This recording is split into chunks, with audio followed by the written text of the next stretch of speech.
So what we have discovered in 30 years of research, there's 6 main time zones that people live in. 2 focus on the past, 2 on the present, and 2 on the future.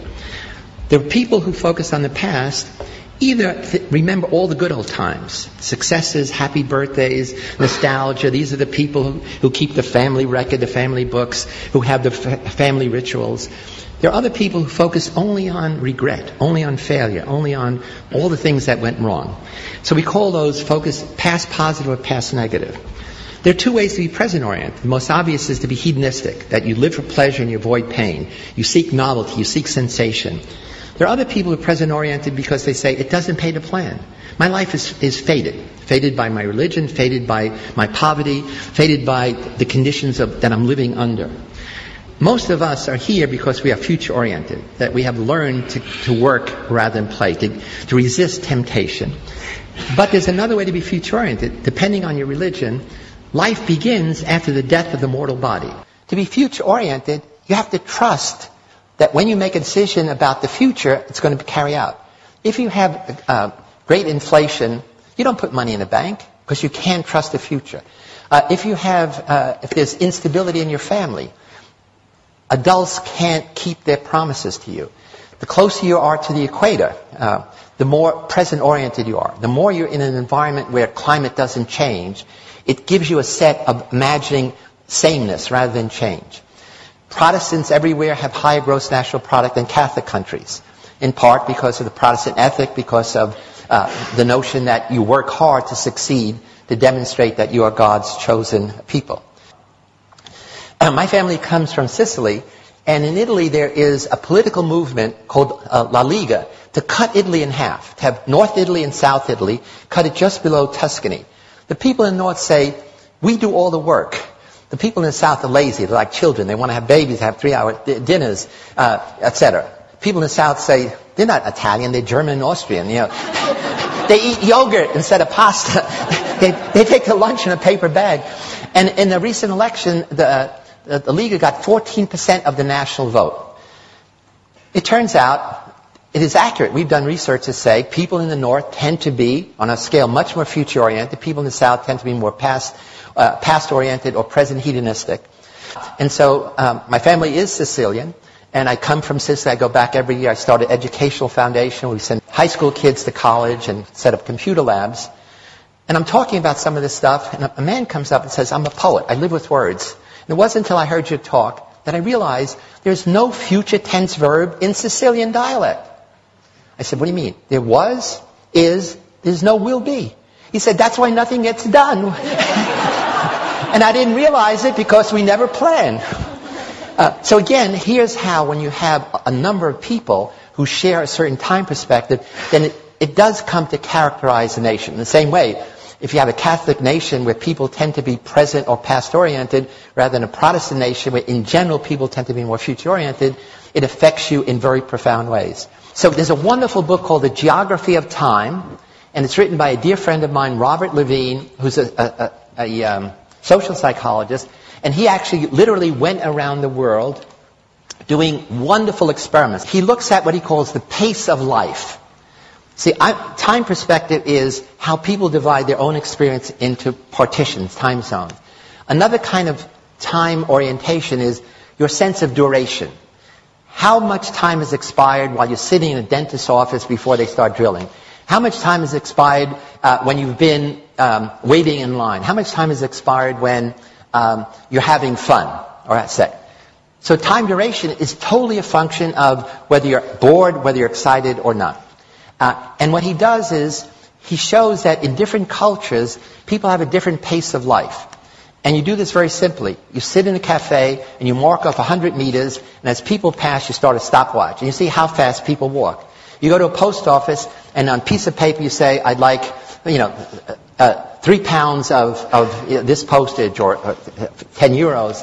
And you see how long it takes. So he has a bunch of these measures. And it turns out you can identify cultures as different pace of life, and now cities. And he shows in America, you can rank 60 cities according high pace of life and low pace of life.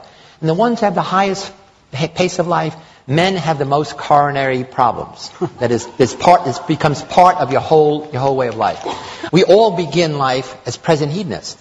All of us. I mean, at the breast, at the bottle, we want pleasure, we want to avoid pain. And one of the things that families do, and especially school, my sense is the purpose of schooling is to take present-oriented little beasts and make them more future-oriented. In some cultures, make them more past-oriented. In America, a child drops out of school every 9 seconds. This is worse for kids from a minority background, and it's worse for boys than girls.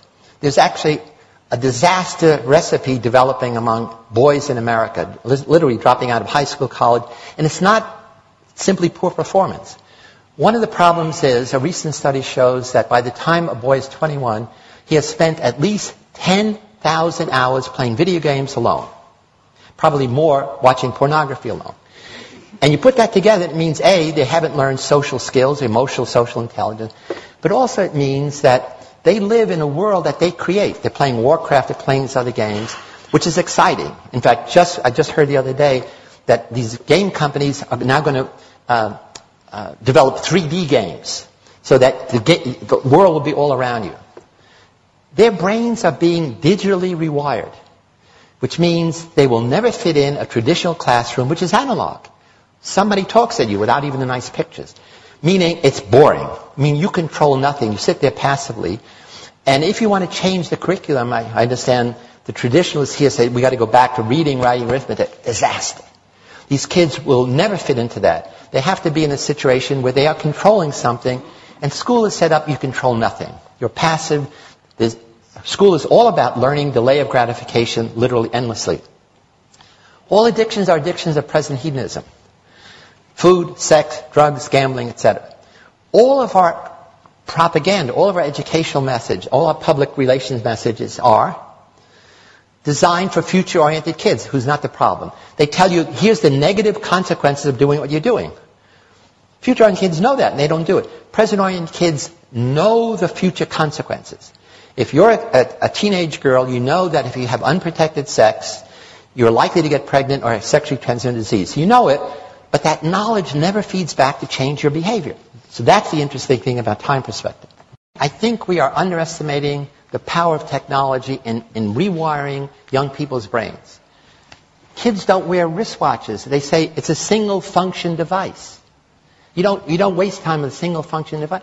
And they live in a digital thing. What matters is the second.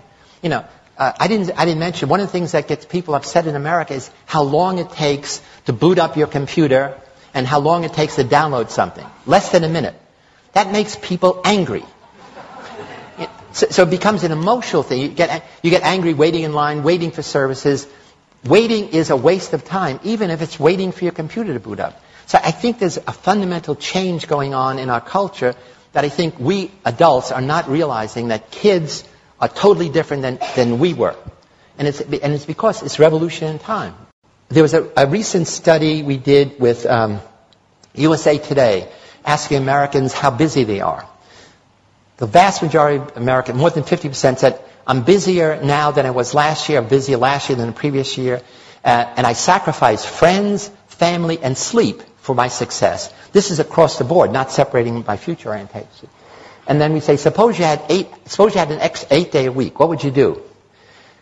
They say, oh, that would be great. They would spend most of that time working harder, achieving more, not with friends, not with family, and not even sleeping. They did a study 20 years ago, and I was upset, again, from this Italian background. Only 60% of Americans said they have regular sit-down family dinners. When we redid the study last year, only 1 in 5 American families have sit-down dinners together. In America, we talk about family values. You can't have a family value if you never have family meals together. I think many of life's puzzles can be solved by simply understanding our own time perspective and that of others. Lots of conflict we have with people is really a conflict in different time perspectives. Once you're aware of that, you stop making negative attributions like you're dumb or you're childish or you're pig-headed or you're authoritarian. It's really the most simple idea in the world.